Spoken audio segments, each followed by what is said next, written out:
When they first introduced terror zones, you might have been hearing some rumblings about like ridiculous items dropping that otherwise normally shouldn't. And in this most recent season, you have almost certainly been seeing the absolute ridiculous amount of crazy powerful drops that Andariel has been seeing when she is terrorized. Something that people in single player have been abusing, literally changing what time zone the game thinks it's in to permanently be stuck in Andariel and Catacombs terrorized zones, to be able to go farm all of the most ridiculous endgame grail items that they've been missing. On the other side, while you may not have heard about this as much, people have been noticing that Terrorized Mephisto is literally terrible. For whatever reason, he hasn't been dropping as many great items as the rest of the terrorized bosses. Before we go any further, can I just show you all real quick how ridiculous my Mephisto map on this hell character I have is? It's a single left turn, single tile connection. You don't get those every single day. I just kind of wanted to flex and show it off here. And even though he's been able to reach maximum treasure class level, for whatever reason, he hasn't been dropping every item in the game. And people have noticed that farming Andariel in hell difficulty while they're terrorized has become so much more lucrative than farming Mephisto that it's almost not even worth farming him. Now, what's going on?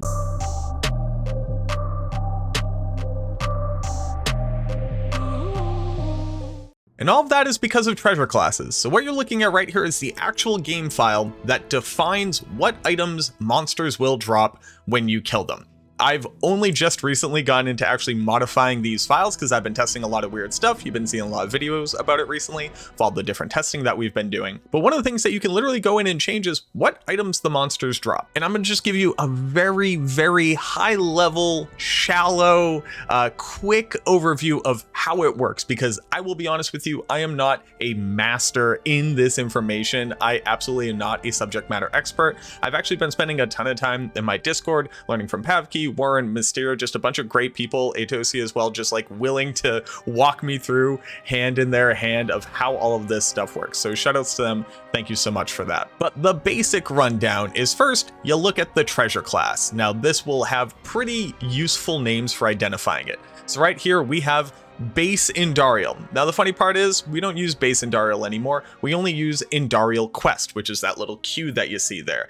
This is what you might have always understood as quest bugging Andariel. And when they updated Diablo to Resurrected, they made it so that Andariel quest is like the base treasure class that she has. When you look at the picks column, this is literally how many times the game is going to try to roll to drop items. It will try to pick 7 items. She can only drop a total of 6 items. And then unique, set, rare, and magic are basically the coefficients of how likely it is for her to drop from these quality levels. So if the item pick goes okay, is it a unique item? It'll take this number divided by 1024. It'll take the amount of effective magic find that you have and put that all into a calculation and say yes or no. If it fails to drop unique, it'll try to roll for set. If it fails to drop for set, it'll try to drop for rare. And then eventually, if it can't roll for rare, it'll try to drop for magic, and it'll never go lower than that when we're talking about a boss monster. No drop is how likely it is that she will not drop an item when she tries to out of the 7 items here. This is that number that you know that if you increase player count in your game, literally by player settings or having more people in your party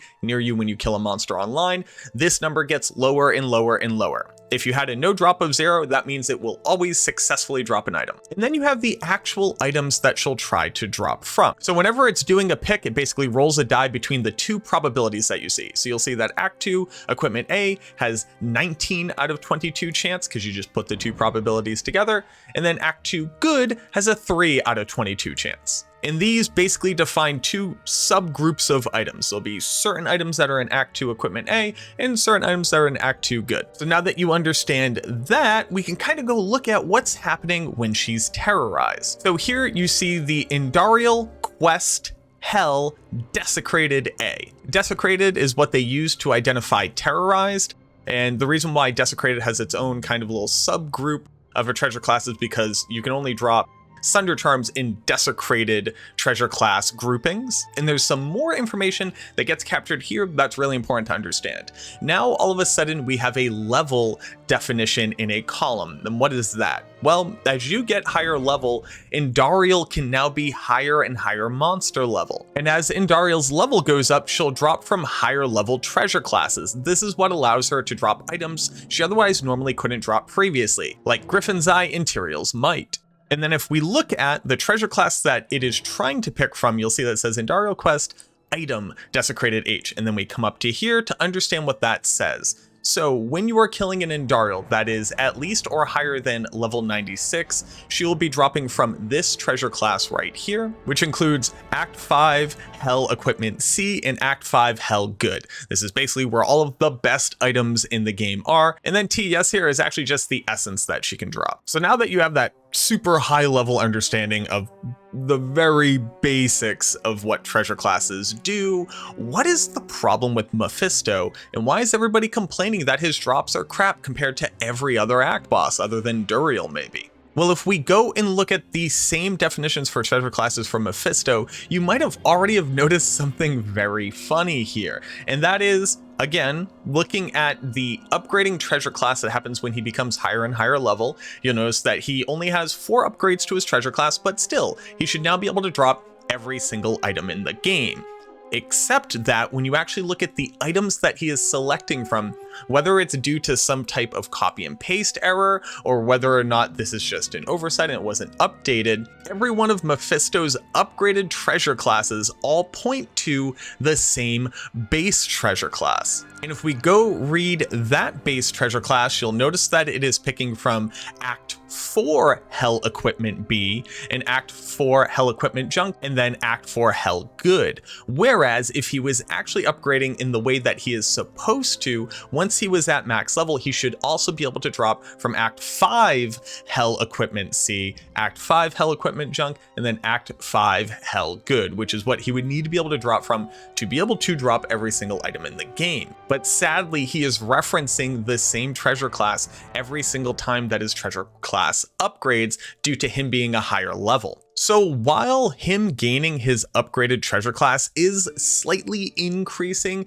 the value of killing Mephisto, it doesn't even come close to killing any other of the terrorized bosses, especially Andariel, since she's so easy to get to and so easy to kill, and is basically a free loot pinata, considering she also gets her quest drop increase across all of her treasure classes. The even more interesting part that I was just educated about today is that Mephisto's treasure class was actually fixed when they were doing the December holiday events. For whatever reason, they had finally updated or fixed this and rolled it out during that, but whenever they reverted those changes and took away the holiday coding that they put in place for the special events, we reverted back to this previous version of Mephisto's treasure class that are available in the game files. So until they go update these to B, C, and D, Terrorized Mephisto is just strictly a harder boss to kill without actually benefiting from any of the increases in his drops when he's higher level in his treasure class upgrades. Now, I cannot stress this enough. I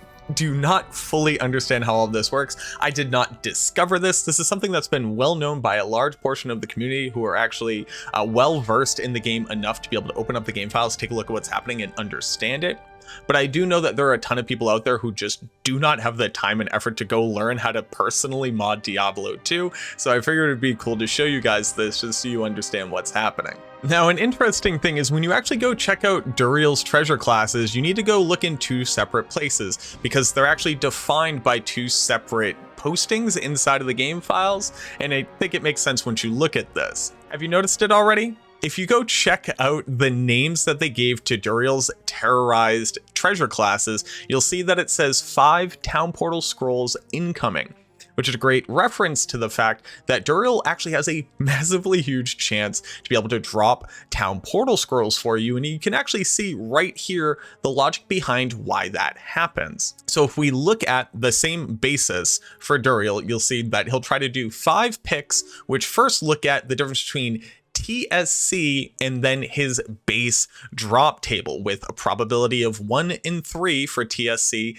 and 2 in 3 for his base drops. So first, you have 5 rolls of a 1 in 3 chance of him dropping you a town portal scroll or looking at his base drop table, which again is what the troll naming of these treasure classes is a reference to. But if we then go look at Duriel base, the referenced treasure class item group that he drops from, you'll see that you have that typical 7 picks with a huge opportunity for it to be unique, set in rare, and then ultimately magic that are picking from multiple item groups like Act 3 Equipment A, Act 3 Junk, and Act 3 Good, and then this will upgrade as his treasure class upgrades. But I just thought that that was such a hilarious little Easter egg that they put in the game files for people who are modding the game or just kind of interested in how the game files look to find. And I figured I'd go ahead and throw that in there really quick because it gave me a pretty good laugh, and I like to see the game developers having a little bit of fun with it too. I hope that that little delve into how treasure classes work, why Mephisto's screwing you, why Andariel's so dang good, and why Duriel is an absolute troll gave you a little bit of better insight into how the game in general is running underneath the hood. Thank you so much for watching this video. If you learned something, let me know down in the comments. I'd love to hear from you, and I look forward to seeing you in the next one.